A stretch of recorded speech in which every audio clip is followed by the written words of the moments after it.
ইয়াতে আৰু সেইটোৱে 17 বছৰে ATCত হৈ আছিলে ভাৰতবৰ্ষ বিশ্বৰ ভিতৰত সৰ্বশীৰ্ষ এটা গণতান্ত্ৰিক দেশ এই দেশত আজি গণতান্ত্ৰিক প্ৰক্ৰিয়াত পাব্লিক ৰিপ্ৰেজেণ্টেটিভ হৈ আহি যিসকলে এই হাউচত আহিছে সেই সকলৰ ভাইলেন্স আপোনালোকে দেখিবলৈ পাইছে গতিকে এইটো অতিকৈ দুৰ্ভাগ্যজনক আৰু UPPL BJP আৰু CSP মিলি আজি যেটো আমাৰ মেজৰিটি শো কৰিছে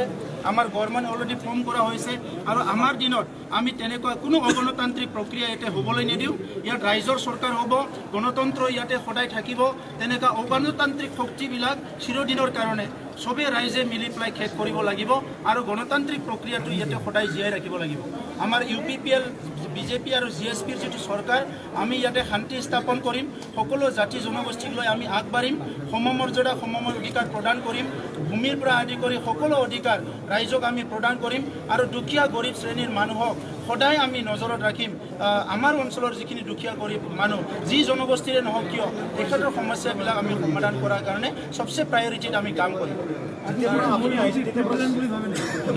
তেখেতসকলে প্ৰিপ্লেন কৰি আহিছে এই হাউচখন তেখেতসকলে সম্পূৰ্ণ হোৱাটো বিচৰা নাছিলে সেইকাৰণে আৰম্ভণিৰ পৰাই তেখেতসকলে ভাইলেন্স কৰিছে আৰু অতি দুৰ্ভাগ্যজনক কথা তিনিবাৰকৈ চাৰিবাৰকৈ নিৰ্বাচিত হৈ অহা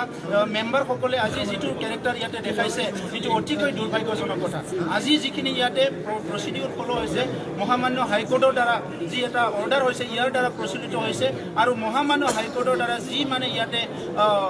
যেটো প্ৰচিডিউৰ ইয়াতে ফলো কৰিছে অনাৰেবল স্পিকাৰে এইটোকো ইণ্টাৰাপ্ট কৰিছে এইটোও ভাইলেন্স কৰিছে ইয়াতকে দুৰ্ভাগ্যজনক কথা আৰু একো নাই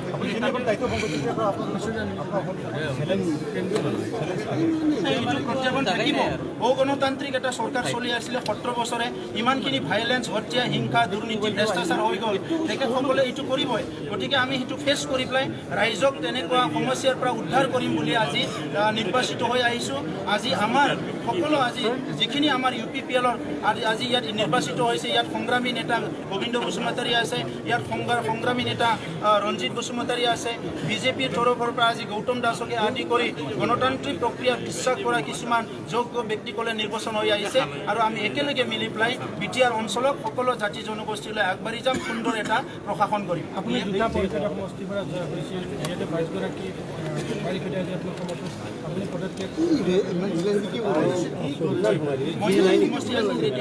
কিন্তু আমাৰ কাৰণে এটা সমষ্টি দুটা সমষ্টি নহয় 40টা সমষ্টি আমাৰ সমষ্টি 40টা সমষ্টিৰ ৰাইজক আগুৱাই লৈ যোৱাটো আমাৰ দায়িত্ব আৰু কৰ্তব্য BPFৰ সময়ত যি সমষ্টিত তেখেতসকলৰ MCLA নাছিলে তাত ৰাইজক তেখেতসকলে বঞ্চিত কৰিছিলে কিন্তু আমাৰ সময়ত আমি 40টা সমষ্টিৰ ৰাইজকক সমান মৰ্যাদা সমান অধিকাৰ দিম কিন্তু আমাৰ তিনিটা দলৰ এটা প্ৰতিশ্ৰুতি মই কাতিৰাম বড়ো ডাঙৰীয়াক অধ্যক্ষ হিচাপে শুভেচ্ছা জনাইছোঁ আৰু অহা 5 বছৰত কাতিৰাম বড়ো ডাঙৰীয়াৰ নেতৃত্বত এটা সুন্দৰ আমাৰ কাউন্সিল চলিব সেইটো মই আশা কৰিছোঁ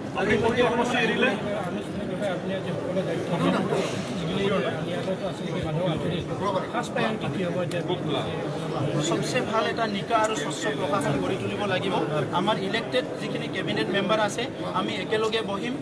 এই খ্ৰীষ্টমাছৰ পিছতে আমি এদিন পিছতে আমি বহিম আৰু আমাৰ যিখিনি এডমিনিষ্ট্ৰেটিভ যিখিনি বিভিন্ন সমস্যা আছে এই সমস্যাবিলাক প্ৰায়োৰিটিত আমি সমাধান কৰিম তাৰপিছত যিবিলাক ৰাইজৰ কাৰণে আগতে যিবিলাক স্কিম ধৰা আছিলে যি স্কিমবিলাকৰ কোনো মানে নিয়ম নীতি ফলো কৰা নাই ৰাইজৰ যিখিনি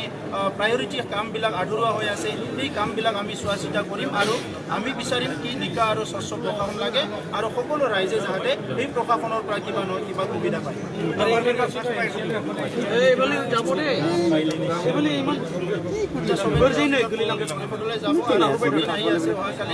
দিনৰ চব ৰাইজক শুভেচ্ছা জনাইছোঁ মই হাগ্ৰামা মহিলাৰী ডাঙৰীয়া আৰু তেখেতসকলৰ সদস্যসকলকো মই বৰদিনৰ শুভেচ্ছা জনাইছোঁ আৰু মই আশা কৰিছোঁ হাগ্ৰামা মহিলাৰী ডাঙৰীয়া আৰু তেখেতৰ যিবিলাক কৰ্মকৰ্তা আছে তেখেতৰ যিবিলাক আজি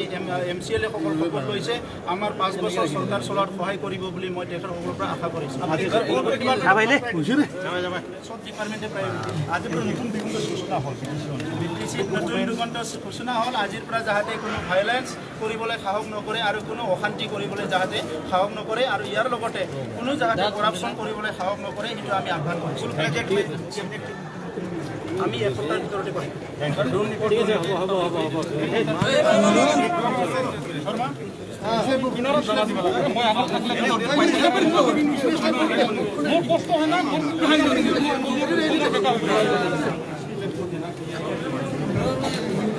স্পীকাৰ